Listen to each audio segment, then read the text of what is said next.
Here's what happened, guys. This war with Iran is escalating very fast. And it's not just bad for the people that are in the region. And there are hundreds of thousands of Americans in the Middle East. But all around the world, there can be potentially devastating consequences. And as small business owners, I know you may not care about politics, but politics cares about you. And it's important to be informed here and understand what is going on. Because when things like the closure of the Strait of Hormuz happens, that has a massive impact on our energy and our overall global energy. And you are noticing that, if you haven't already, noticing that with energy prices, specifically oil prices. And I wanted to talk about that later on in the show as the difference that's been happening. But then also, we got to start questioning, why are we going to war? What are the objectives of this war? Does it make sense? Why is America getting involved? How does this benefit Americans and as you as small business owners? And then to realize that you can shape the future. You can have a decision as to whether or not this war, you want this war to continue. You can voice that. For me, I want this war to stop as soon as possible. I see the potential of devastation that can unfold if this continues on for a long period of time. And we have history to look back on. As an example, the invasion of Iraq.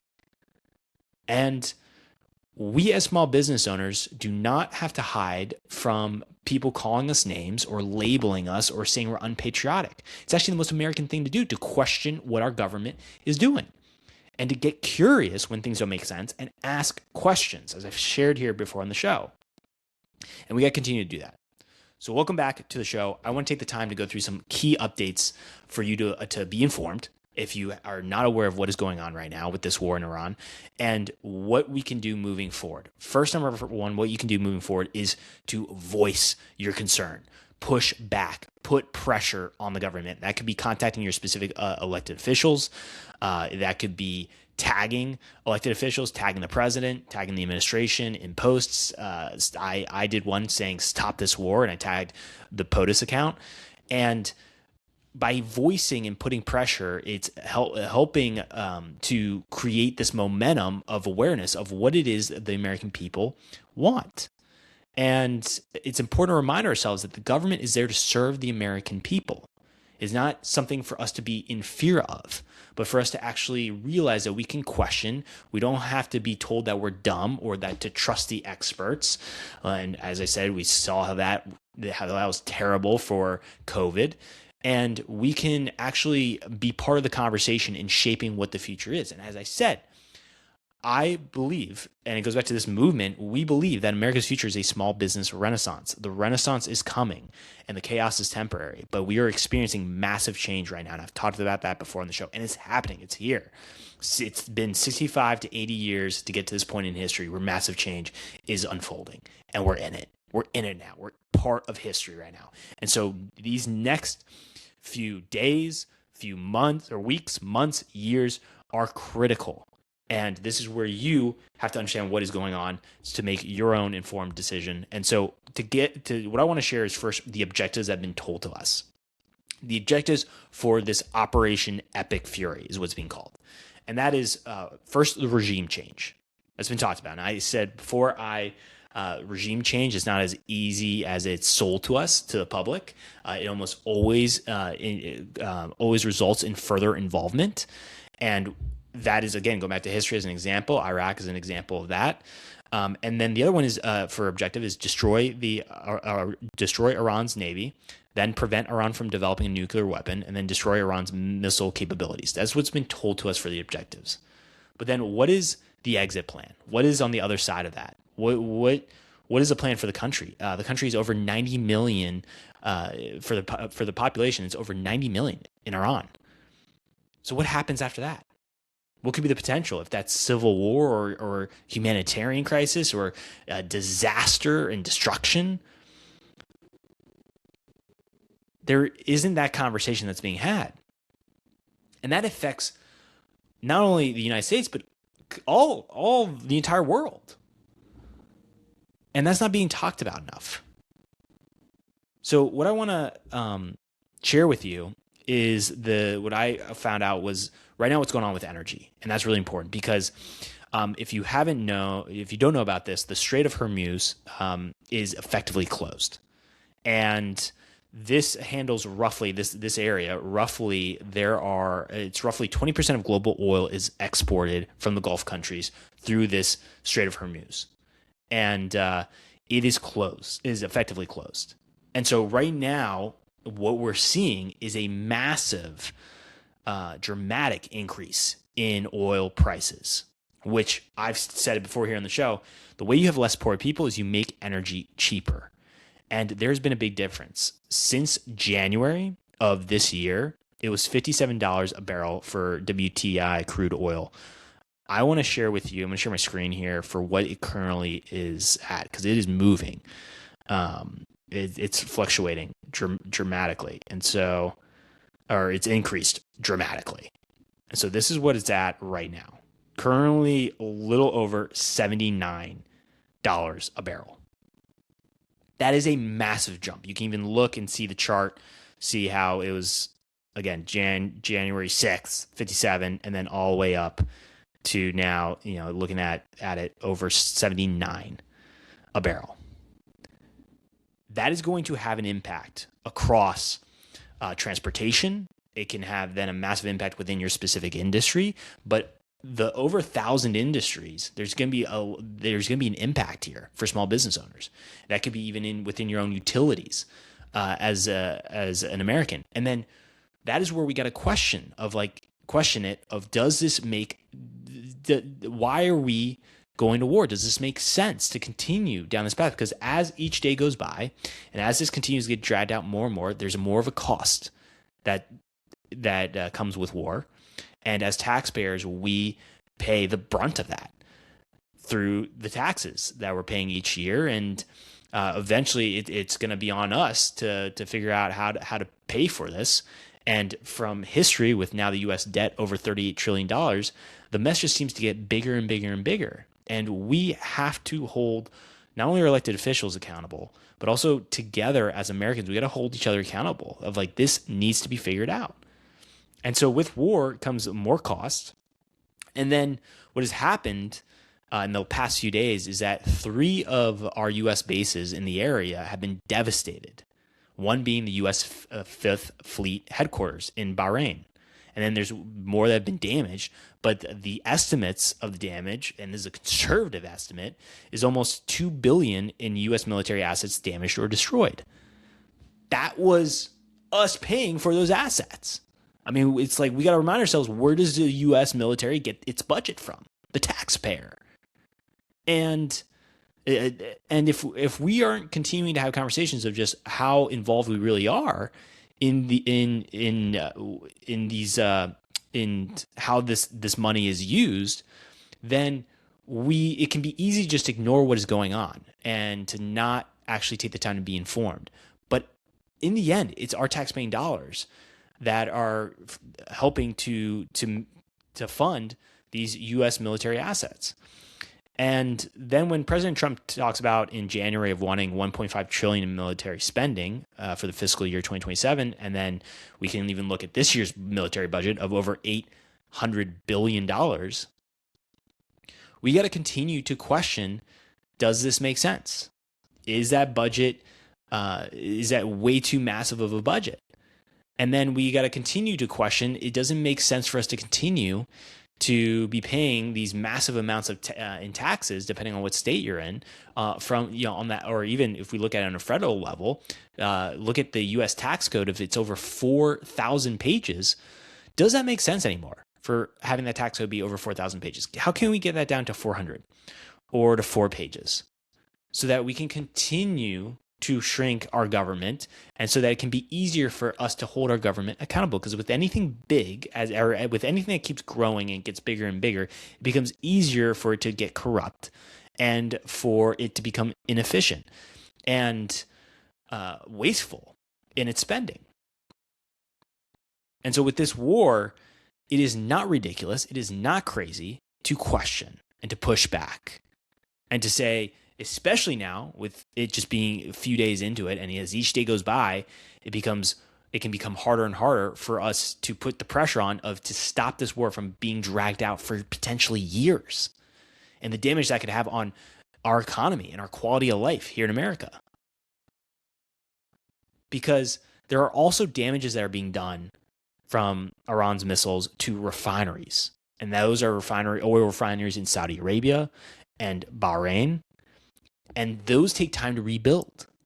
And so this isn't just going to be something where we're going to just only experience the effects for a little while. This is already something that could have potentially years or generational impact. And as a generation that has lived through 9/11, to the invasion of Afghanistan, Iraq, to COVID, to the 2008 financial crisis, and then COVID, we've seen disaster after disaster, mess after mess, all these different buildups that have caused us to to have this massive mess that we as Americans are now having to clean up. And it goes back to the U.S. debt being over $38 trillion. And this pressure that's been put on our individual rights, like the freedom of speech. And so we have to take a stand here and voice our concerns to push back on this narrative that's being told to us of that we just have to go along with this war, and the gaslighting that is unfolding, of gaslighting us that we can't question or be concerned or get curious as to how this actually benefits Americans and what is the end goal here. And I'm really grateful that more of us are waking up to what is going on.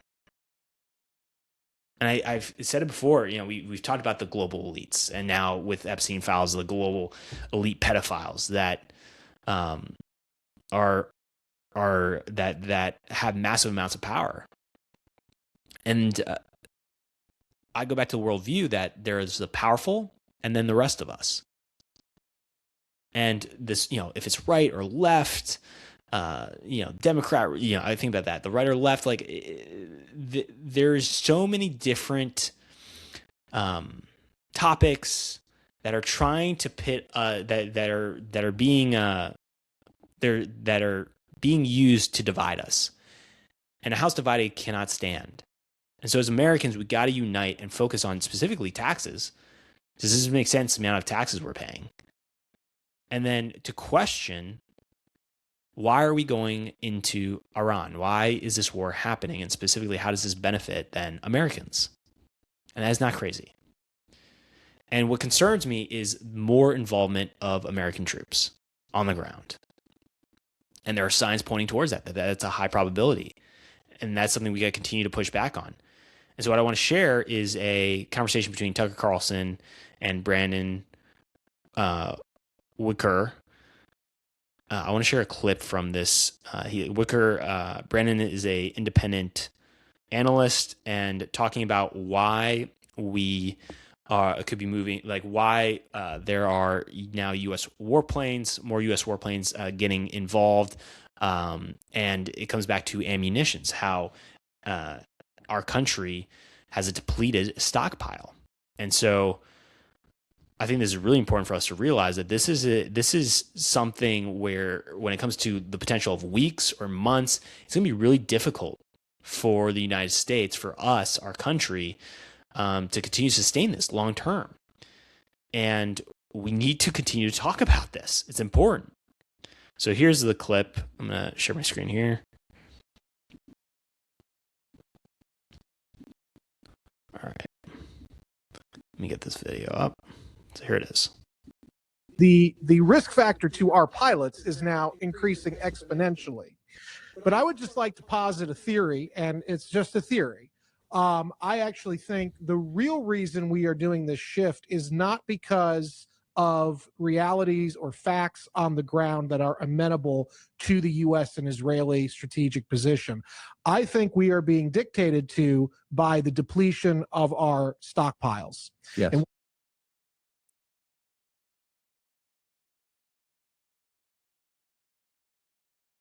so talking about, and learning more and doing more research on this, there is a deplete there from what I could gather. And again, it's make sure you're doing your research as well. But there seems to be a massive depletion in our stockpile. And that goes back to the concerns of of continuing to prolong this over the next few weeks to months, the immense amount of damage this can have on our country, and then our overall. I think about that for the impact of our economy as well, and this is something that it's important to make sure that you're taking the time to be informed and to do your research and to understand what is going on. You don't have to spend, the hours upon hours of doing the research, or like 24/7 on this. This is what I'm focused on helping you with. But it's important to also make sure that you're understanding and being informed as to what is going on here, because this is something that I am really concerned that not enough Americans are understanding how big of an impact this could have and how devastating this can be, not only on in the region, but then within our own country and our economies.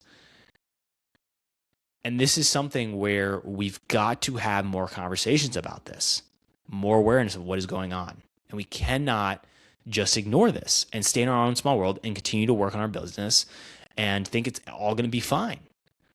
We have to be informed in order to help make better decisions moving forward, and to realize that we can actually help shape the future. We can push back. We can voice our concerns. We can ask questions. That is not crazy. That is not unpatriotic. It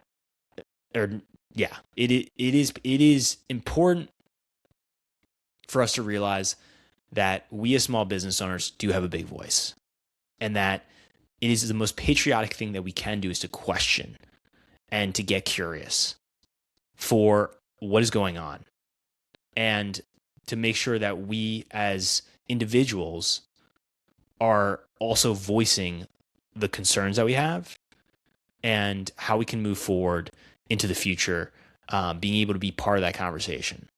And I believe that's one of the most American things about our country is our individual rights, and to remind ourselves the government is there to serve us, the American people. So I'm going to be sharing more updates as they come up along the way, and we have to take ownership here. Going back to this ownership series, it's really important for us to continue to take ownership here and move forward. But more to come on this. I do want to say as well, if you're a small business owner who cares about this country, then I hope you'll be joining us in Charleston, South Carolina on the 14th and 15th of 2027 for a Future Fest. And it's important to remind us that to remind ourselves that we're not alone either in this journey of wanting to improve the country. And how you can reserve your spot is at afuturefest.com. And there's going to be an opportunity here to connect with over 300 other small business owners who care deeply about this country and want to move forward and make America's future a small business renaissance. And I do believe the renaissance is coming. And the chaos is temporary, but we got to continue to push back and continue to move forward united. So I'll see you guys tomorrow.